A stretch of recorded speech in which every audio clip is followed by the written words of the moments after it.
sentiments, but just patriotism to address good governance, that this government or any other government must respond appropriately. And I want to add quickly that what to do is for all of us in this country to stand up and ask for genuine, proper electoral reform so that the votes of the people will count, such that the views of the people will count, that the needs of our teeming population should be addressed by whatever government that is in place. Thank you, sir. You've remarked, well, with surprise at the responsiveness of the government, how quick they were to attend to the demands of the protesters. That's on one hand. On the other hand, you have a situation whereby NSAS protesters and promoters and those deemed to be in those two categories are being harassed, arrested, their accounts have been blocked, they've been prevented from travel. What do you make of this mixed messaging? That is not correct. I mean, the message is correct, but what the government has done is not right. And they have no such right, they have no such powers to block bona fide Nigerians from traveling out of the country, from accessing or having a window into immigration to obtain passports, or having their accounts been blocked. Blocked for what? What have they done? These young men were peacefully protesting actions or acts or omissions or commissions of government. Why do you, after you persuaded them, or after allegedly agents of government attacked and killed them, as rumors have it all over the country, why do you now follow them with this draconian disposition of blocking their accounts, stopping them from traveling? And that is not constitutional. The government should please, and I'm sending this message to Mr. President, whether he knows or he doesn't know, let him be shown what I am saying. His people have no right to do what they are doing. Please, they should desist and unlock the accounts of these young men, allow them to carry on with their normal activities as Nigerians. You cannot harass them. We are in a democracy. We are not in a military regime where the officer, the senior officer will tell you, look, Dr. Ruben Abati, do you see that fire? You say, yes, sir. Go and fall inside and die. And you salute him and say, yes, sir. You go and fall into the fire and die. This is democracy. Everything must be placed on table. After all, those in authority are our own servants. They are not our masters. They should take a cue from what we've told them to do. That is why we voted for them. They cannot load it over Nigerians. Right. With all of this and the security situation of the country, the calls for restructuring have become bigger in the last days. In fact, even with the security situation, most importantly, look at states like Edo State. I think it was a pilot that reported this morning that Benin is under siege. After the NSAS protest, you have about 39 people killed, and the killings just continue in the country.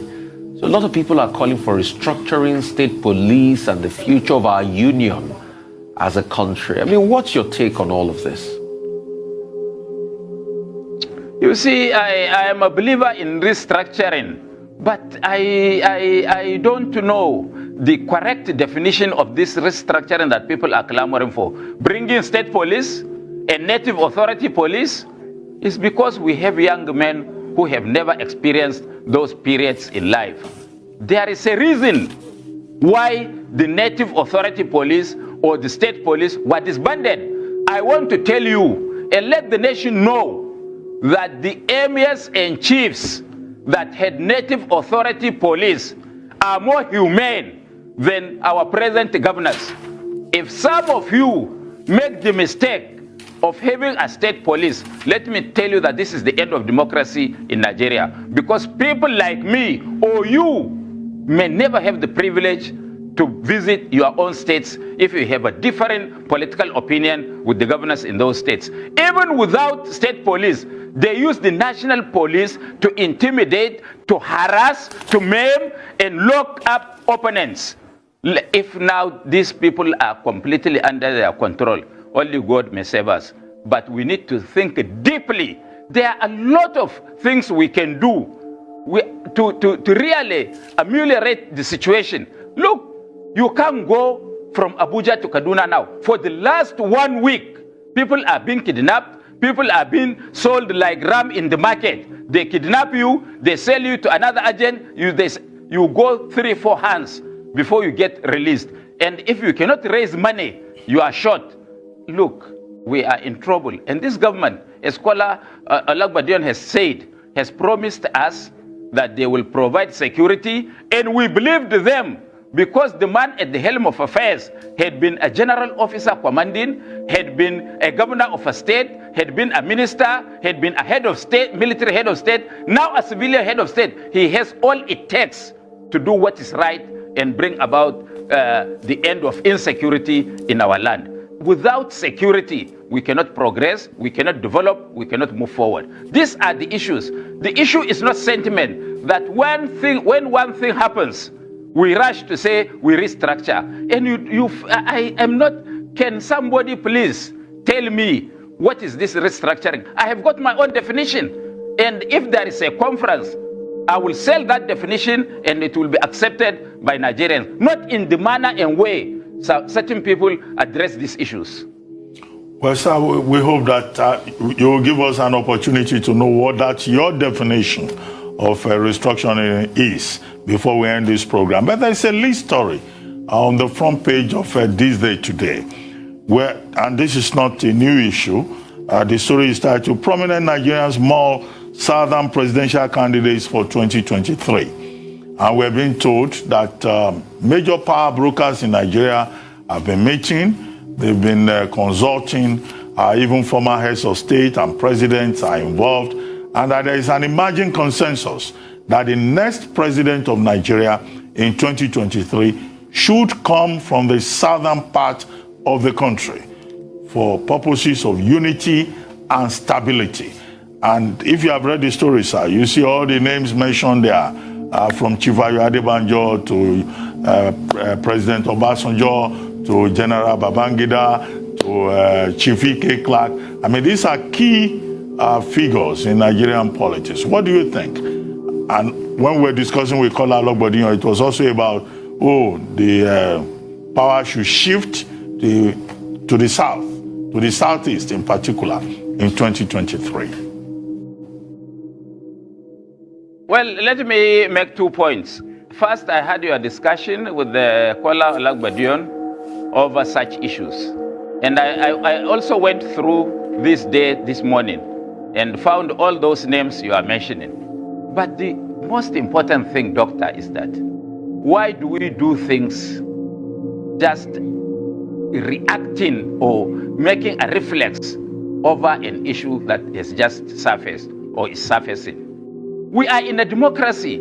Everybody is free to say his mind and put forward his opinion on issues. I have a standing view for the last 42 years, from 1978 to date, on the issue of zoning. And I have attended various constitutional conferences, 1987, 1994, 2014. And my views are not hidden. If we are discussing democracy, and we are always quick to say that we should do as they do in Europe, we shall do as they do in America, even though I will now take out America, because they are becoming another Cameroon in the making, politically.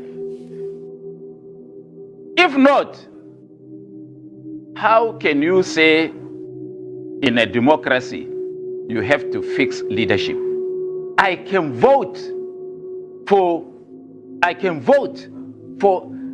any Southerner any day if that person has the kind of views or opinions or foresight or vision as I would want.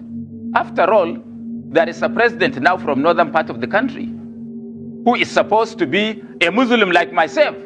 And I ask, what has he done to northerners or to my religion, having been one? I can't travel from here to Abuja. The day before yesterday, I left Abuja to go and condole the families of Alhaji Balarabe Musa. I ended up not visiting the house because I found out at 5:30 that the train will leave at 6. I was seeing the house, but I couldn't enter. I had to come back. And yesterday, traveled to Lagos and come back by air. These are the kind of situations that we find. If anybody, Dr. Ruben Abati, for example, can provide me security, economic prosperity, build roads, infrastructure, take my children to school, health services provided, why do I have to look for another Abu Bakr or Muhammad or whosoever? The issue is good governance. Let all of us Nigerians come up and address the issue of good governance as they had done in Malaysia. What is the basic minimum that our communities need, that our country needs? Let's agree on all those issues, and whoever we put forward as our choice must work by what we have designed to make Nigeria look like in the 4 years that he is going to be in power. We will start things that we can never dismantle. Just like you increase fuel price of commodities go up, they will never come down. It keeps on going. We have started with 3 regions or 2 protectorates, 3 regions, 4 regions, 12 states, 19 states, 21 states, 30 states, 36 plus Abuja states of the Federation. Yet, Nigerians are clamoring for more states. There will be no end to this. If you say you are zoning presidency to the north, next time people will say it should be zoned to regions within the north. They will say let it be zoned to states. They will say let it be zoned to local governments. In fact, Nigerians will ask for zoning of presidency to wards. There will be no end to it.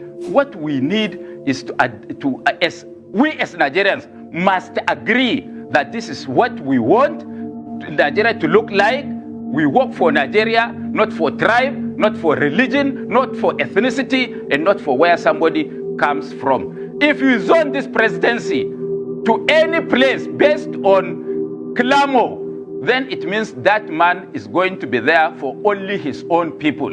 Is that what we want? We are crying of deprivation, nepotism that is being visited on Nigerians by this government. Now we want to go and bring people based on tribe, region, or ethnicity. Where is it going to end? It's certainly not what we want, sir. We all want a meritocracy like what you have just described. To paraphrase Martin Luther King, where we don't judge people from, well, not the color of their skin, not the tribe that they come from, but the content of their character. However, some would argue, and I'd like you to address this argument, sir, that it's unfair to decide on this meritocracy now, that we should wait until the Southeast has had their bite of the cherry, and then we can start going into that. But that is unfair and it's an injustice for the 2023 presidency to not be zoned to the Southeast. Do you want to be president? Not at all. Heavens no. Absolutely not. Why? You are Nigerian. No, thank you. You are Nigerian and you speak eloquently. No, you're very kind, sir. Thank you. But no, we wouldn't know. I wouldn't know your background, but at least from the way you speak, you are intelligent, you are eloquent, and you can do better to represent me at the African Union meeting or in the United Nations. Thank you, sir. You can. Yes, so the issue, if you say that, me, I come from the Northeast, and I tell you we never produced a president, what will you tell me? What will you tell me? We have never produced one. I would urge you so we are not marginalized. Yes, I'd urge you to wait for the best candidates. I prefer meritocracy, of course, but there are those who really do not. This is why We presented one last time. You rejected him. We presented one last time. Atiku Abubakar is from the Northeast. He was rejected. You see, the issue is that it is not something that is enforceable by a constitution of the whole country, unless, of course, there is no freedom of choice, no section 44 of the Constitution. If there is, you can't do that. Let political parties do it as a matter of strategy to win election. I have a lot of friends from the Southeast. Ojiuzo Kalu, Governor Obi, Ikweremadu, Roches Okorocha, Dr. Gbone Onu, and a host of several prominent Nigerians from that region. I can vote for any of them if he presents himself and carries the people. But I am not agreeing to a president from the Southeast. I am not agreeing to Igbo presidency because it is suspect. That is why I tell my friends, my Igbo friends, that please remove that language from your dictionary. There is nothing like Igbo presidency, but there can be an Igbo man that we can wholeheartedly support and fight for to become the president of Nigeria. But once you tribalize it, every Nigerian will now think, is he going to be the only president for Igbo or for Southeast alone? He has to be the president for Nigeria. Have you seen the philanthropic gestures people like Ojiuzo Kalu, Roches Okorocha, and others are doing in some parts of the country? Doesn't that qualify them to be presidents of Nigeria? Please, come on. We should stop that, because once we say it has to be zonal, we started with zonal. You are president from Northeast now, and it will take another 36 years to come. It means for the years that you are going to be in power, everything has to be concentrated in the Northeast to the detriment of the other parts of the country. And that is not good enough. Nigerians should be forthright and truthful. We shouldn't be ingrates like what APC is doing by checking out those who have assisted them to get into power. Look at this N0T. They accuse one of their own of having sponsored this N0T. They now come back to say that that fellow is the one that is asking the police and the soldiers to kill people. Either way, we lose. We shouldn't run a country in that line. We should be large-hearted and accommodate everybody. And in the face of governance, you must make sure that you also see one of your own, however remotely. Today, nobody can even get promotion, according to rumors in the country, that without giving a bribe for him to be promoted. That you cannot.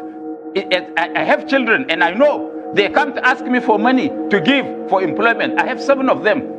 With the doctor, with some of them medical doctors, some of them, all of them have master's degrees.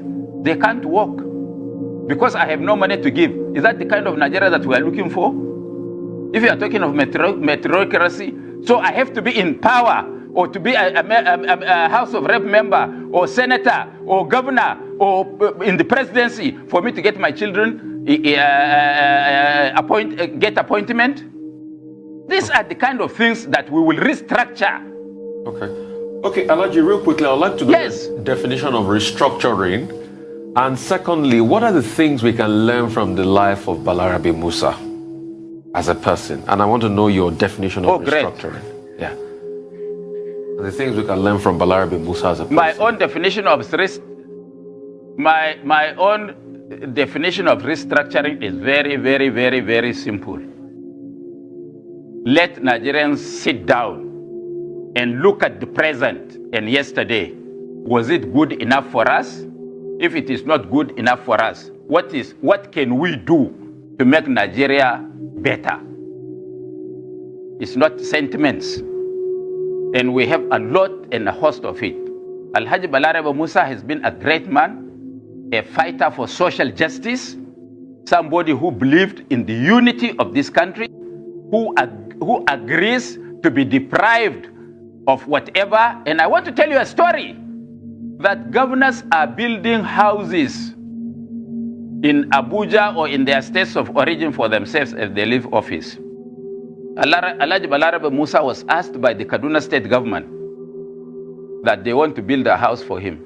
He said he doesn't need a house. He has only one house, nearly 30 years old Mercedes 200, and 1986 Honda car, 1986, and a farm. These are the only things he has before his death. And he rejected government building house for him as former governor. You know that in certain states, governors take as much as 5 billion naira to build a house for themselves for retirement. And they take their salary for life when they leave. Yet, they do not work for the people. So these are the kind of restructuring in the life of Alhaji Balarabe Musa that we should be looking for. Why should somebody who has been governor for 2 years, or 4 years, or 8 years, should have all these privileges, and the ordinary people on the street cannot have 1 meal per day? This is the restructuring. How do we put food on the table for every Nigerian? How do we secure every Nigerian to go to the farm without inhibition to do his farming and make a living? How can we make it possible for a Nigerian to travel from one point to the other to either visit relatives or do his business without being harassed on the road by kidnappers, by hoodlums or whatsoever? How can the son of Mr. Nobody get employment in civil service? I was coming from Kaduna the day before yesterday when I went for this condolence, and I met a young man who told me that his father was a general manager in NNPC, and he went to Nile University and got first class in petroleum engineering. First class. For 5 years, he had no job. He went to do an exam for local content council, which could not even hold. First class. But the sons of Mr. Somebody with past degree are getting employments all over. This is the kind of Nigeria that we must address. And we don't believe that in any society we cannot have 1 or 2 people that are good and can be trusted with power. As I will suggest that parties should look and do justice to us, that all sections of the country must have access, not by law, not by law.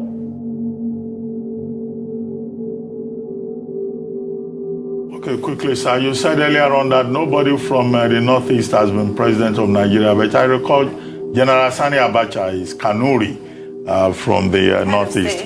Yeah, but you may say he was a military... With the Kanuri tribal marks. Yes, you may say he was a military leader. We would have loved to ask you...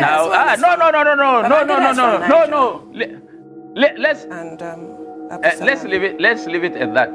Yes. You are what you are. You are what you profess to be. General Abacha, all his records indicated that he's from Kano. He was born in Kano. And I want to tell you that all those that were governors of Kano, only one of them can be verified to be an indigenous of Kano. So it's a cosmopolitan state. Anybody can come. Once he aligned with the culture of the people, he could be anything in Kano. Of course, he's one of us. He's from the north. His parents were from the northeast, but Abacha was from Kano, and all his records indicate that he's from Kano. We should take it to be what he ascribed to himself. Yeah, thank you very much, sir. Thank you for joining us on the morning show. We'll take a short break now. When we return, Oji Okpe will be here with details on what's trending. Stay with us.